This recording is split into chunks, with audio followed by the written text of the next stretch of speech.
नमस्कार हमारे प्यारे सभी साथियों को। दोस्तों Beltron data entry operator class day 2 में आपका बहुत बहुत स्वागत है। दोस्तों कल के क्लास में हम लोग जो है अपने नोट से पेज नंबर 1 से लेकर पेज नंबर 4 तक कवर किए थे और आज के सेशन में दोस्तों हम लोग पेज नंबर 5 से कवर करने वाले हैं। दोस्तों मैं आप सभी को इतना ही कहना चाहूँगा कि जो स्टूडेंट कमज़ोर हैं और जिनको कंप्यूटर से रिलेटेड ज़्यादा जानकारी नहीं है, ज़्यादा नॉलेज नहीं है, उनको मैं इतना ही कहना चाहूँगा कि आप लोग पूरे कंटिन्यू सेशन को, हर सेशन को डे 1 कल के डेट में जो वीडियो अपलोड हुई है उनको जाकर के देखिए। आज के डे 2 के सेशन को आप लोग देखिए और वीडियो पॉज करके जहां आपको समझ में नहीं आती है अच्छे तरीके से पढ़िए, अच्छे तरीके से समझिए। कहीं कोई कंफ्यूजन होती है तो आप कमेंट बॉक्स में कमेंट कीजिएगा। दोस्तों जो लोग आज तक जो है अब नोट्स को परचेस नहीं कर पाए हैं उनको मैं बताना चाहूँगा कि www.helpinggaurav.com पर जाकर आप लोग जो है नोट्स को परचेस कर सकते हैं। विशेष जानकारी के लिए आप इस पर व्हाट्सअप भी कर सकते हैं। तो चलिए दोस्तों बिना समय बर्बाद किए हम लोग जो है पेज नंबर जो है 5 पर पहुँचते हैं। और दोस्तों उससे पहले मैं आप सभी को बताना चाहूँगा कि अगर आप अभी तक हमारे चैनल को सब्सक्राइब नहीं किए हैं तो जल्द से जल्द आप लोग हमारे चैनल को सब्सक्राइब कर लीजिएगा और साथ ही साथ बगल के बेल आइकन को दबाना बिल्कुल मत भूलिएगा, क्योंकि दोस्तों जितने भी सेशन वीडियो अपलोड हो रहे हैं डे 1, डे 2, डे 3 में होने वाले हैं वो सारे वीडियो का नोटिफिकेशन आपको जाए जब आप चैनल सब्सक्राइब करके रखेंगे, बगल के बेल आइकन को दबा कर रखेंगे तो आपको सबसे पहले नोटिफिकेशन जाएगा और आप क्लास आपका कोई भी मिस नहीं होगा, वरना दोस्तों आपका बीच में क्लास भी मिस हो सकता है। तो चलिए दोस्तों बिना समय बर्बाद किए हम लोग आज के क्लास को स्टार्ट करते हैं और आज हम लोग बात करेंगे classification of computer. Classification of computer का मतलब होता है हिंदी में कि कंप्यूटर का वर्गीकरण। ठीक है, कंप्यूटर का वर्गीकरण आज हम लोग इसके बारे में पढ़ेंगे। तो दोस्तों कंप्यूटर को दो तरीके से क्लासिफाइड किया गया है। कंप्यूटर को कितने तरीके से किया गया है क्लासिफाइड? तो दो तरीके से किया गया है। यहाँ पे एक ऑब्जेक्टिव प्रश्न पूछा जा सकता है कि हिंदी में पूछा जाएगा आपको कि कंप्यूटर का वर्गीकरण निम्न में से कितने तरीके से किया गया है? 1 तरीके से, 2 तरीके से, 3 तरीके से, 5 तरीके से। तो दोस्तों आपको याद रखना है क्लासिफाइड कंप्यूटर का जो किया गया है यानी वर्गीकरण जो किया गया है वो 2 तरीके से किया गया है। कौन कौन किया गया है? तो कार्य करने के आधार पर on the base of work, आकार के आधार पर on the base of size, ये आपको समझना है। उसके बाद दोस्तों अब हम लोग आगे बढ़ेंगे और अब हम लोग बात करेंगे कि type of computer based on work. Base of work के बारे में पहले हम लोग बात करेंगे, फिर हम लोग बेस ऑफ साइज के बारे में बात करेंगे। तो दोस्तों कार्य करने के आधार पर कंप्यूटर तीन प्रकार के होते हैं। कौन कौन कंप्यूटर होते हैं? तो एनालॉग कंप्यूटर होते हैं, डिजिटल कंप्यूटर होते हैं और हाइब्रिड कंप्यूटर होते हैं। तो चलिए अब हम लोग बात करते हैं कि एनालॉग कंप्यूटर क्या होता है। ठीक है, तो एनालॉग कंप्यूटर वे कंप्यूटर होते हैं जो भौतिक मात्राओं को नापने का कार्य करते हैं। अब यहाँ पे एक ऑब्जेक्टिव क्वेश्चन बनेगा कि वो निम्न में से कौन से कंप्यूटर होते हैं जो भौतिक मात्राओं को नापने के लिए उपयोग किया जाता है? Analogue computer, hybrid computer, digital computer और इनमें से कोई नहीं या फिर इनमें से सभी। तो आपको याद रखना है कि भौतिक मात्राओं को नापने के लिए जो है एनालॉग कंप्यूटर का उपयोग किया जाता है। जैसे में ताप, दाब, लंबाई, चौड़ाई आदि माप कर उनके परिणाम अंक में व्यक्त करते हैं। कौन करते हैं? तो एनालॉग कंप्यूटर। यहाँ पे दूसरा प्रश्न दोस्तों बन रहा है कि निम्न में से वो कौन से ऐसे कंप्यूटर हैं जो ताप, दाब, लंबाई, चौड़ाई आदि माप कर उनके परिणाम को अंक में व्यक्त करते हैं। या फिर पूछा जा सकता है कि वो कौन से कंप्यूटर हैं जिसके माध्यम से हम लोग ताप, दाब, लंबाई को नाप सकते हैं? एनालॉग कंप्यूटर, डिजिटल कंप्यूटर, जो भी होगा और भी ऑप्शन होगा। तो आपको याद रखना है कि एनालॉग कंप्यूटर इसका आंसर होने जा रहा है। दोस्तों यह कंप्यूटर 2 परिणामों के बीच तुलना भी कर सकते हैं। यहाँ पे प्रश्न पूछा जाएगा कि 2 परिणामों के बीच तुलना की जाने वाली कंप्यूटर को हम लोग क्या कहते हैं? Analogue computer, digital computer. तो आपको याद रखना है कि उसको एनालॉग कंप्यूटर ही कहते हैं। एनालॉग कंप्यूटर का प्रयोग विज्ञान एवं इंजीनियरिंग के क्षेत्र में किया जाता है। दोस्तों यहाँ पे आप देख सकते हैं सिर्फ 4 लाइन से 4 ऑब्जेक्टिव निकल रहा है और यहाँ पे आपसे ऑब्जेक्टिव प्रश्न पूछा सकता है निम्न में से वो कौन से कंप्यूटर है जिनका प्रयोग जो है विज्ञान एवं इंजीनियरिंग के क्षेत्र में किया जाता है। उसमें भी आपको 4 ऑप्शन मिल जाएगा। तो याद रखना है आपको कि एनालॉग कंप्यूटर ही होता है जो विज्ञान के क्षेत्र में एवं इंजीनियरिंग के क्षेत्र में प्रयोग किया जाता है। अब दोस्तों यहाँ पे आता है कि ये कंप्यूटर एनालॉग सिग्नल पर काम करते हैं। कौन कंप्यूटर? तो एनालॉग कंप्यूटर जो होता है वो एनालॉग सिग्नल पर ही जो है काम करते हैं। उसके बाद दोस्तों अब हम लोग आगे बढ़ेंगे और आगे बढ़कर हम लोग देखेंगे कि डिजिटल कंप्यूटर क्या होता है। डिजिटल कंप्यूटर क्या होता है? तो यह कंप्यूटर क्या करता है? कैलकुलेशन एंड लॉजिकल ऑपरेशन करते हैं। ठीक है, अब आपसे प्रश्न पूछा जाएगा कि निम्न में से वो कौन से कंप्यूटर हैं जो कैलकुलेशन एंड लॉजिकल ऑपरेशन करते हैं? इसमें भी आपको ऑप्शन मिल जाएगा। तो आपको याद रखना है कि डिजिटल कंप्यूटर ही वो कंप्यूटर हैं जो कैलकुलेशन एंड लॉजिकल ऑपरेशन को करते हैं।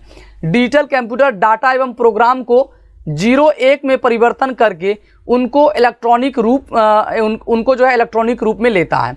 आप याद रखिएगा, डिजिटल कंप्यूटर डाटा एवं प्रोग्राम को 0 और 1 में, यहाँ पे बहुत इंपॉर्टेंट है 0-1, आपको मैं बताना चाहूँगा कि डिजिटल कंप्यूटर जो होता है वो 0 और 1 से ही सारा काम वो लोग करते हैं, ठीक है। तो यहाँ पे ये भी बहुत इंपॉर्टेंट है कि डिजिटल कंप्यूटर जो होता है वो 0 और 1 में परिवर्तन करके उनको इलेक्ट्रॉनिक रूप में लेता है। यह कंप्यूटर यानी कि डिजिटल कंप्यूटर जो है डिजिटल सिग्नल पर काम करते हैं। अब आपसे प्रश्न पूछा जाएगा कि डिजिटल कंप्यूटर जो है कौन से सिग्नल पर काम करते हैं, तो याद रखना है आपको डिजिटल सिग्नल पर काम करते हैं, ठीक है। अब यहाँ पे आपसे देख सकते हैं दिखाया गया है अधिकांशतः कंप्यूटर डिजिटल कंप्यूटर ही होते हैं। ज़्यादातर जो कंप्यूटर होते हैं वो क्या होते हैं, डिजिटल कंप्यूटर होते हैं। उदाहरण में आप देख सकते हैं IBM PC एप्पल वगैरह जो है यहाँ पे दिया गया है। उसके बाद दोस्तों अब हम लोग आगे बढ़ेंगे और बात करेंगे कि हाइब्रिड कंप्यूटर क्या होते हैं। तो दोस्तों मैं आप सभी को बताना चाहूँगा कि हाइब्रिड कंप्यूटर वो कंप्यूटर होते हैं जो एनालॉग एवं डिजिटल दोनों कंप्यूटर का कार्य करते हैं। अब आपसे एग्जाम में पूछा जाएगा कि निम्न में से वो कौन से कंप्यूटर हैं जो एनालॉग एवं डिजिटल दोनों प्रकार के कार्यों को करने में सक्षम हैं, तो वो हाइब्रिड कंप्यूटर हैं जो एनालॉग एवं डिजिटल दोनों कंप्यूटर का काम जो है वो कर सकते हैं। उदाहरण के लिए पेट्रोल पंप। अब देखिए दोस्तों पेट्रोल पंप का यहाँ पे क्यों उदाहरण दिया गया है, आप देख सकते हैं यहाँ पे पेट्रोल पंप के बारे में कहा गया है। और अब मैं आप सभी को यहाँ पे बताने जा रहा हूँ कि पेट्रोल पंप जो होता है ना, वो देख सकते हैं आप क्या करता है, नापता भी है और उसके मूल्य की भी ये जो है गणना कर लेता है, दोनों काम करता है, ठीक है। क्या क्या करता है, पेट्रोल पंप जो है यह पेट्रोल आदि को जो है नापता है और उनके मूल्यों का भी गणना करता है। कहने का दोस्तों यहाँ सिंपल भाषा में ये है कि जब आप पेट्रोल पंप में पेट्रोल लेने के लिए जाते हैं और उसको बोलते हैं कि 2 लीटर पेट्रोल दीजिए, तो लीटर को भी वो नापता है। क्या करता है, वो लीटर को भी नापता है और उसके रुपीज़ को भी नापता है कि 2 लीटर का दाम जो है 256 रुपया 46 पैसा हुआ। तो उदाहरण के लिए यहाँ पे पेट्रोल पंप डाला गया है। पेट्रोल पंप या पेट्रोल आदि को नापता है और उसके मूल्य की भी गणना करता है, वो हाइब्रिड कंप्यूटर कहलाता है। उसके बाद दोस्तों अब हम लोग आगे बढ़ेंगे और बात करेंगे आकार के आधार पर, ठीक है। आकार के आधार पर, वर्क के आधार पर हो गया है, अब जो यहाँ पे आकार के आधार पर हम लोग बात करेंगे। तो आकार के आधार पर देख सकते हैं micro computer, mini computer, mainframe computer और सुपर कंप्यूटर। आकार के आधार पर कितने हैं, 4 हैं, इस चीज को समझ लीजिए। और वर्क के आधार पर कितने हैं, तो 3 हैं। ये सारा चीज दिमाग में आपको नोट डाउन करते चले जाना है, कॉपी में भी नोट डाउन आपको करते चले जाना है। अब हम लोग यहाँ पे बात करने वाले हैं कि माइक्रो कंप्यूटर क्या होते हैं। तो माइक्रो कंप्यूटर, यह कंप्यूटर आकार में छोटे होते हैं। इन कंप्यूटर में माइक्रो प्रोसेसर का प्रयोग किया जाता था। अब याद रखिएगा, आपसे प्रश्न पूछा जा सकता है ऑब्जेक्टिव में कि माइक्रो प्रोसेसर का प्रयोग किस कंप्यूटर में किया जाता था, तो माइक्रो कंप्यूटर में माइक्रो प्रोसेसर का प्रयोग किया जाता था, इसलिए इन्हें माइक्रो कंप्यूटर कहा जाता है। यह वजन में हल्के एवं सस्ते कंप्यूटर होते हैं। ये क्या होते हैं, वजन में हल्के भी होते हैं और साथ ही साथ दोस्तों ये सस्ते भी होते हैं। अब हम लोग आगे बढ़े और अब हम लोग बात करेंगे कि इन कंप्यूटर का प्रयोग घरों एवं छोटे व्यवसाय में किया जा रहा है। इन कंप्यूटर को पीसी भी कहते हैं। कौन से कंप्यूटर का, तो देख सकते हैं माइक्रो कंप्यूटर का। माइक्रो कंप्यूटर का अब यहाँ पे एक प्रश्न और भी बनता है कि जो है घरों में एवं छोटे व्यवसाय में प्रयोग किए जाने वाले कंप्यूटर कौन है, तो आपको यहाँ पे ध्यान रखना है कि वो कंप्यूटर क्या है, तो माइक्रो कंप्यूटर है। उसके अलावा दोस्तों आप देख सकते हैं यहाँ पे कहा गया है पीसी, ठीक है। इन कंप्यूटर को पीसी भी कहते हैं। पीसी का फुल फॉर्म क्या, आपसे एग्जाम में पूछा सकता है, निम्न में से पीसी का फुल फॉर्म बताइए या पीसी का विस्तृत रूप बताइए। तो इसको कहते हैं पर्सनल कंप्यूटर। क्या कहते हैं, पीसी को पर्सनल कंप्यूटर कहते हैं। अब हम लोग बात करते हैं कि पीसी को जो है यानी कि पर्सनल कंप्यूटर को निम्न भागों में बांटा गया। किन किन भागों में बांटा गया है, तो आपको बता दें कि डेस्कटॉप कंप्यूटर कहते हैं इसको, लैपटॉप कंप्यूटर कहते हैं, ठीक है, पाम टॉप कंप्यूटर कहते हैं, नोटबुक कंप्यूटर कहते हैं और टैबलेट कंप्यूटर कहते हैं। इन सारे चीज़ों को कहते हैं, ठीक है। उसके बाद अब हम लोग आगे बढ़ेंगे और सबसे पहले हम लोग बात करेंगे कि डेस्कटॉप कंप्यूटर क्या होता है। तो डेस्कटॉप कंप्यूटर वे कंप्यूटर होते हैं जिनको टेबल पर रखकर चलाया जाता है। अब बहुत ही सिंपल है इसको कि डेस्कटॉप कंप्यूटर वैसे कंप्यूटर को कहते हैं जिसको टेबल पर रखकर यानी कि डेस्क पर रखकर जो है चलाया जाता है। यह साइज में थोड़े जो है बड़े होते हैं।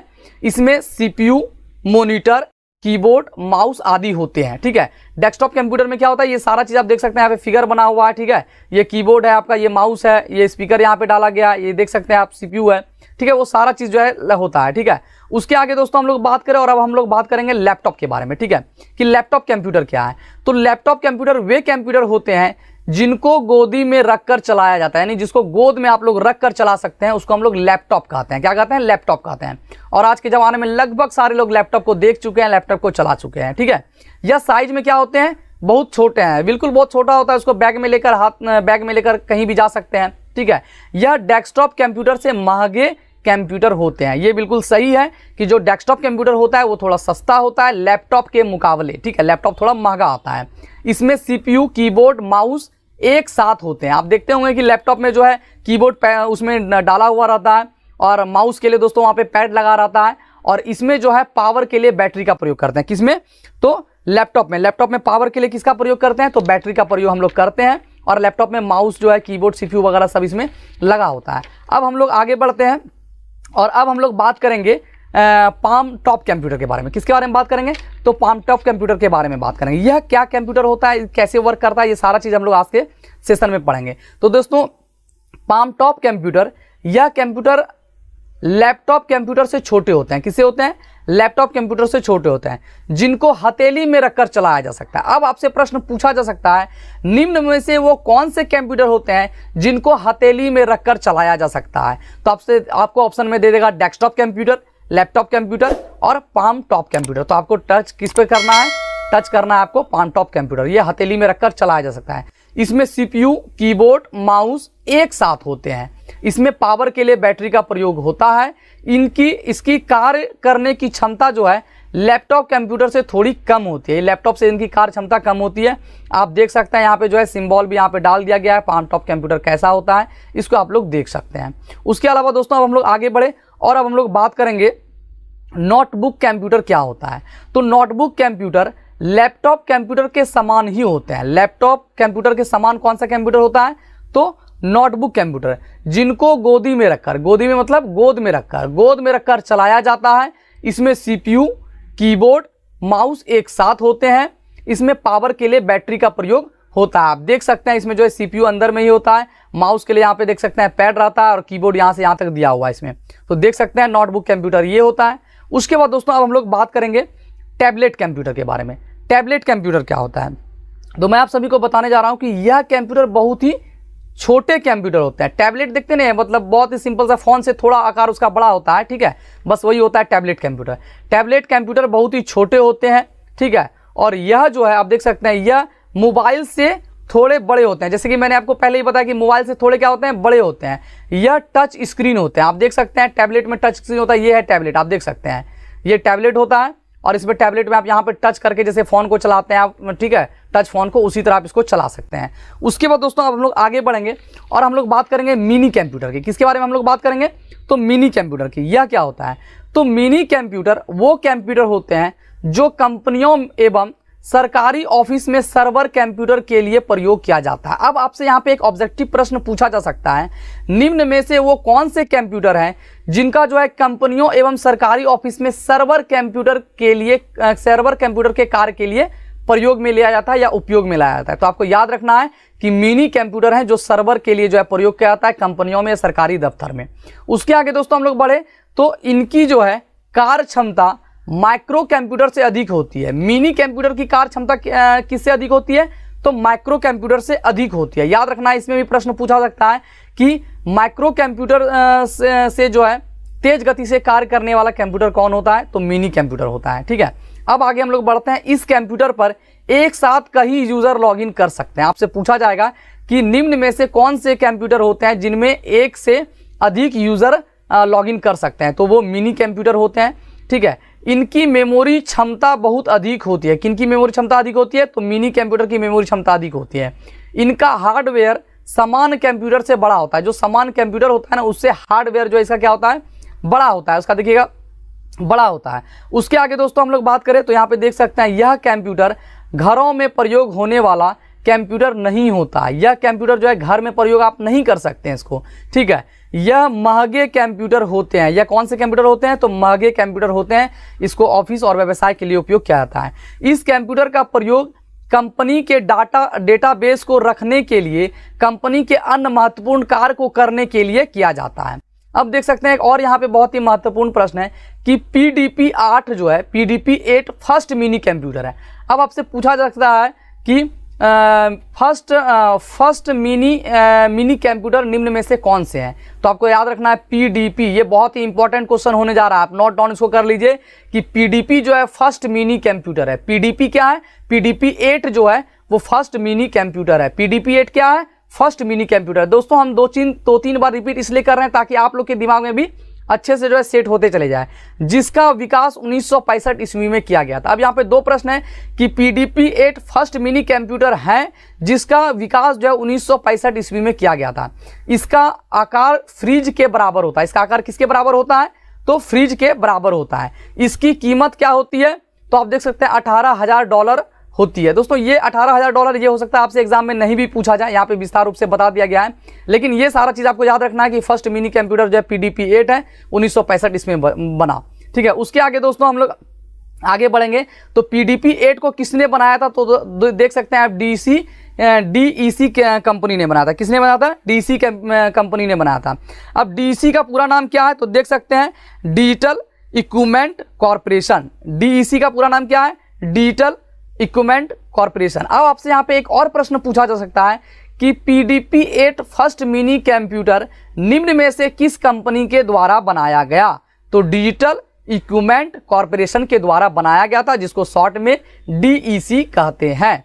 उसके आगे दोस्तों अब हम लोग जो है बढ़ते हैं और अब हम लोग बात करते हैं मेनफ्रेम कंप्यूटर की। तो दोस्तों मेनफ्रेम कंप्यूटर यह वो कंप्यूटर है जो बड़ी बड़ी कंपनियां एवं सरकारी ऑफिस में सर्वर कंप्यूटर के कार्य के लिए प्रयोग किए जाते हैं। यह इस कंप्यूटर पर एक साथ कई यूजर लॉगिन कर सकते हैं। आप देख सकते हैं मिनी फेयर में भी लिखा गया है दोस्तों, और मिनी कंप्यूटर में भी लिखा गया है इन बातों को। ये मतलब दोनों चीज़ में लागू होती है।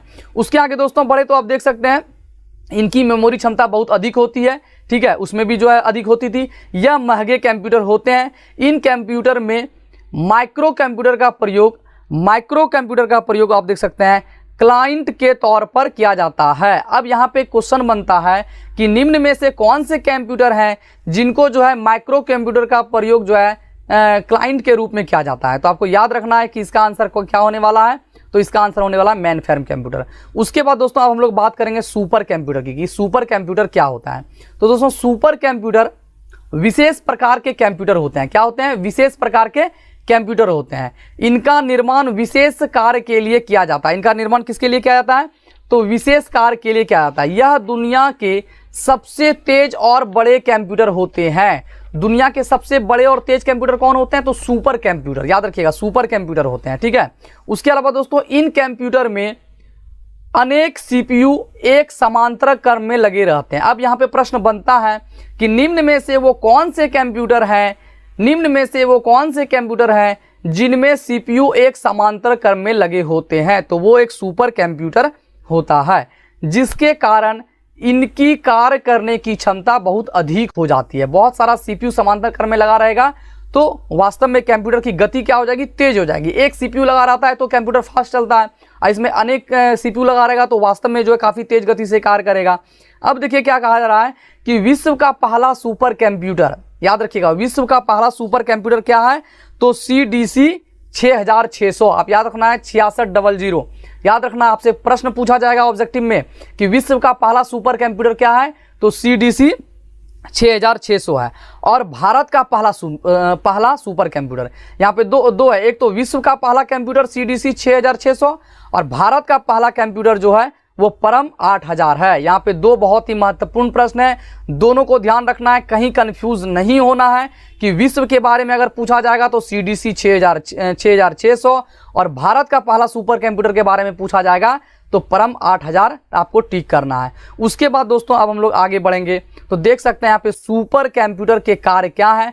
तो अंतरिक्ष यात्रा के लिए इसका उपयोग किया जाता है, युद्ध के लिए किया जाता है, मौसम विज्ञान की जानकारी ज्ञात करने के लिए किया जाता है। तो आप देख सकते हैं यहाँ पे बहुत ही इंपॉर्टेंट सारा चीज डाला गया है। High resolution and action movie बनाने के लिए भी किया जाता है। आप देख सकते हैं, आपसे पूछा जा सकता है कि high resolution and action movie बनाने के लिए निम्न में से किस कंप्यूटर का प्रयोग किया जाता है? तो आपको याद रखना है कि सुपर कंप्यूटर का प्रयोग किया जाता है। आपसे पूछा जाएगा कि युद्ध में किस कंप्यूटर का प्रयोग किया जाता है? तो सुपर कंप्यूटर का किया जाता है। अंतरिक्ष यात्रा के लिए किस कंप्यूटर का प्रयोग किया जाता है? तो सुपर कंप्यूटर के लिए किया जाता है। मौसम विज्ञान की जानकारी ज्ञात करने के लिए किस कंप्यूटर का प्रयोग किया जाता है, तो सुपर कंप्यूटर का प्रयोग किया जाता है। दोस्तों उम्मीद करेंगे कि आज का सेशन आपको काफ़ी पसंद आया होगा। और एक बात जो मैं बार बार बोल रहा हूं कि जो स्टूडेंट कमज़ोर हैं, जिनको कंप्यूटर के बारे में नॉलेज नहीं है, वो इस सेशन को स्टॉप करके, रोक करके, पॉज करके एक बार 2 बार अच्छे से पढ़ते चले जाएंगे। मैं आप सभी को इतना भरोसा दिलाना चाहूँगा कि अगर आप लोग हमारे नोट्स से तैयारी करते हैं, हमारे सेशन को ज्वाइन करते रहते हैं और जो भी क्यू सेशन मैं डाल रहा हूँ टेलीग्राम ग्रुप पे वो सारा कवर करते हैं, तो निश्चित रूप से आपको कहीं भी कोई भी प्रॉब्लम नहीं होने वाला है आपके एग्जाम में। दोस्तों उम्मीद करेंगे कि आज का वीडियो आपको काफ़ी पसंद आया होगा। वीडियो अगर पसंद आई हो तो अभी के अभी हमारे चैनल को सब्सक्राइब कर लीजिएगा, साथ ही साथ बगल के बेल आइकन को दबाना बिल्कुल मत भूलिएगा।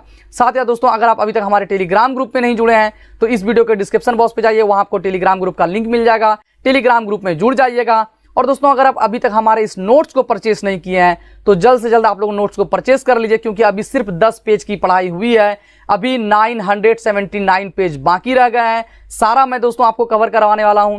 अभी के अभी आप लोग नोट्स परचेस कर लीजिए। नोट्स परचेस करने के लिए आपको www.helpinggaurav.com पर जाना होगा। तो चलिए दोस्तों आज के लिए इतना ही, मिलते हैं फिर से आपसे अगली वीडियो में। तब तक के लिए बाय एंड टेक केयर। जय हिंद, वंदे मातरम।